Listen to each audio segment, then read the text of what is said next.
We were able to watch the second episode of the second season of Alchemy of Souls, and it was mind-blowing everything that happened. This episode was one of the most important because it explained many things we wanted to know. One of them is how Naksu appears in this new season if his body had been burned in the first season. Also, we found out who is really the soul that inhabits Naksu's body in this new season. That's why today I'm going to talk about the second episode of Alchemy of Souls explained. But first, remember to subscribe to this channel and activate the notification bell to be among the first to see our content. A detail that happened in this episode was the explanation of what happened 3 years ago with Mudok's body. I think that was the explanation we were all waiting for. First of all, I want to explain how things happened. Hwang recovered Mudok's body because she knew it was her daughter Buyeon, because when she almost strangled her she said, "Mom." She told Master Lee to please resurrect her daughter. Master Lee noticed that the body had petrified but did not have a single ounce of water in it, but she was still alive. He told her that the only way the body could stay alive was to use Naksu's energy that remained inside the body. Buyeon's soul clung to that energy, but to use Naksu's energy, Buyeon's soul had to be undone while leaving Naksu. Otherwise, both souls would die. Hwang, although she didn't like the idea of sacrificing her daughter's soul, agreed because with that at least she had something of her daughter Buyeon, which was her body and blood.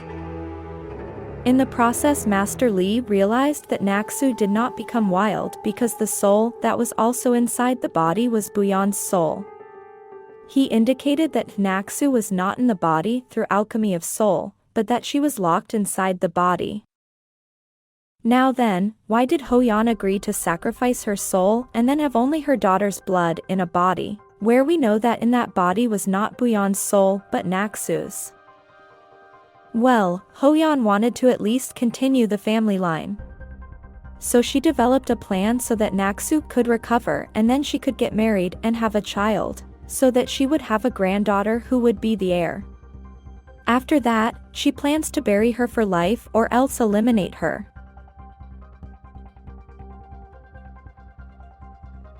Naksu recovered using her own energy, and the energy flowed into her face and she started to look human again. Her features looked like Naksu's because it was her energy that they used to recover her. So the big question that the fans had was how they managed to revive Naksu's body if it was burned. Well, they didn't really do it. That body was burned, and of course there must be her ashes. She has the body she has because of her own energy, so genetically she was renewed and the same body was created. But although her body is physically that of Naksu, her blood is Buyeon's. However, in that transformation process she lost her memory, but of course, Naksu's memory was not Buyeon's memory. Although she currently does not remember anything, there is still some of Naksu inside her, but since she lost so much energy, she consequently lost her memory. It is important to know that if she recovers her memories, she will remember things of Naksu and not Buyeon because the soul inside that body belongs to Naksu. However, Buyeon's blood runs through her. That's why Naksu accepts that Hwang is her mother and that she is Buyeon, because she doesn't remember anything and the little she supposedly remembers is because her mother has told her so, and created false memories in her. But the curious thing is that she can open the doors of Jinyuan and can see the energy of the world, and we might think it is because of Buyeon's blood, however it is not so. Let's remember that So-e was introduced to the Jin family worm and could not open the gate. Master Lee was very clear and said that Buyeon's body has no power. That gives us to understand that if she manifests divine powers, it is because she can store some of Buyeon's energy in her body. So if she suddenly starts manifesting divine powers, there won't be a problem because the Naksu memory will probably follow her. Actually, since Naksu's soul has no memory, the body does not conflict. The body and soul must be one so that she does not become wild. So in conclusion, the one inside that body is Naksu and not Booyeon. However, she has some kind of Booyeon energy that makes her manifest priestess powers, but her soul is that of Naksu. So with this we understand one of the most confusing details of the series was to know what had happened to Mudok's body, and how the transformation process or appearance of Naksu's body from the second season had been.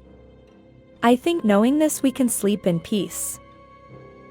We should also talk about the scene where Jang Wook realizes that the flashlight went out.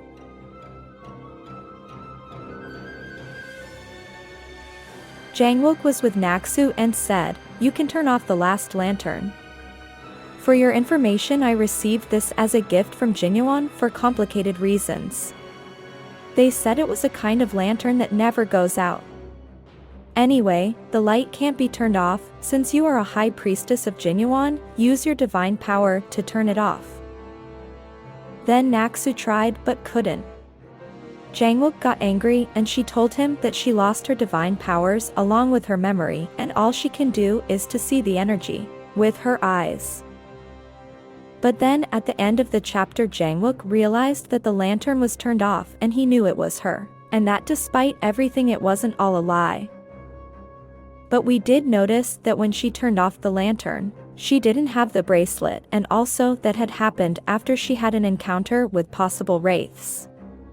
So we don't know if her power was able to manifest because of the encounter with the wraiths, or it was the energy from the ice stone that Jang Wook used to pull her out of the water, or it could also have been that she didn't have the bracelet. It could be that in addition to that bracelet being used to track her, it could also have been created so that she could not manifest any power, since Naksu's energy is still in that body. But these are the possible theories to be able to explain why she could turn off the lantern. So with these scenes we can realize that even though Naksu has no memory, Booyeon's powers are manifesting. However, that doesn't affect her because actually Booyeon may have some energy inside her, but the soul that is in that body is Naksu's. However, this might confuse many, because they are seeing that Naksu's body is alive but has the powers of Booyeon Priestess. For this reason many might think that actually in that body Booyeon inhabits, but we know that it is not so. So for now only Master Lee and Hwoyeon know the truth. But soon Jang Wook will find out, and that will change the course of the story, and we will see him in love again, and protecting the love of his life. However, with this we will also see a Jinmu planning evil. What do you think about this episode? Leave your opinion here so we can read it. If you like this video, subscribe. We will be uploading videos every day.